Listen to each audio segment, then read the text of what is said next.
Hey guys, I wanted to do this GX470 Eibach Suspension Lift review back home in the Rocky Mountains in the nice fresh snowy powder, but it looks like we're stuck here for a little while longer, so I'm going to do it here.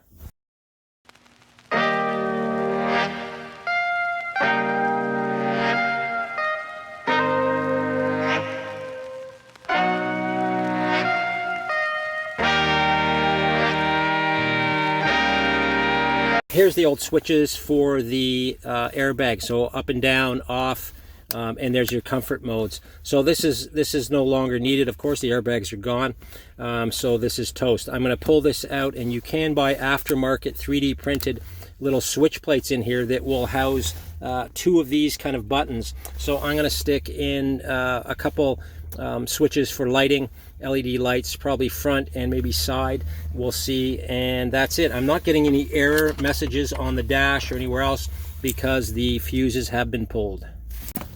So this is the Eibach Pro Comp 2 system, and I've got about 2,000 kilometers on it, and there's the rear shock, one of them anyway, and here is the rear coil, and of course the airbag is deleted. And up front here, there's the coilovers, and this kit is awesome. So I'm going to show you my setup on it. So here's how I've set this one up. It is adjustable, not on the fly, but you can set the front up to 3 inches. I've got it set at 2 inches right now, and the back is 2.2 inches, and I believe that's where the back stays. You can't go any higher than that. So this is pretty much the stock rake. So you can see, obviously my tires are stock. These are winter tires. I'm not going to change them yet. Next year I'll put on some different rims and probably one size up as far as tire size, probably 32 inch, and that should fill that void. But you can see the stock rake. I didn't do a leveling setup. Basically, leveling setup is if I went up, say, on the front 2.5 inches, that would kind of level the look. Although you can see the bottom, you know, it's a little bit higher in the back, which I like. I had this thing loaded up with all kinds of gear.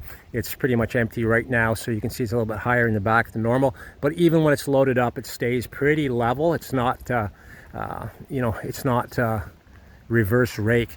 So, like I say, right now, if I had a leveling kit on it and I brought that up to 2.5 or 3 inch at the front, it will look great empty, but when you load the back up, it's kind of got that reverse rake to it.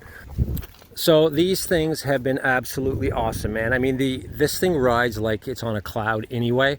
My problem with the rear airbags was, you know, it rode great if you didn't hit anything.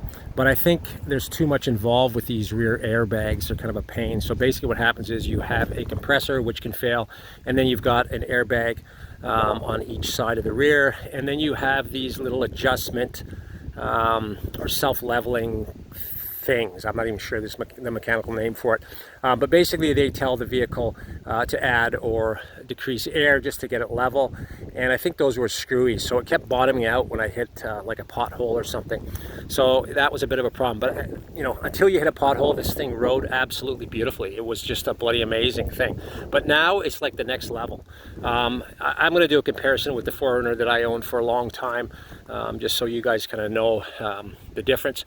But this thing is absolutely a monster. I'm going to get some tires on it, like I said, but I hit stuff and I've been in about 3 feet of water. Due to the flooding out here, I've forded through no issues. I've hit some weird rough roads that have been washed out, and I wish I had had some video footage of that. So lots of plans for this guy for sure. I've got bumpers in mind, winches in mind, definitely going to zombie apocalypse this thing out. Overlander for sure. This thing has been absolutely epic. I couldn't be happier with the vehicle. This thing is a beast. I love it. It's still nimble. I think the turning radius is shorter or smaller than the 4Runner had, the 5th gen, but it just does everything for me. And again, I load this thing up in the back and you don't even know it's back there. It sucks up bumps. It drives amazingly. It's quiet. The cabin's awesome. Yeah, you know what? This thing is a 10 in my books, and I'm loving it. So until the next mod, thanks for watching, and we'll see you soon. Forgot to mention, guys, I picked this kit up for $1,000 new, Canadian, and I was going to install it myself. It looks like a pretty easy install, but I paid an awesome company in town for, what did I pay, $800 to install it. This is a must-have upgrade, man. So awesome.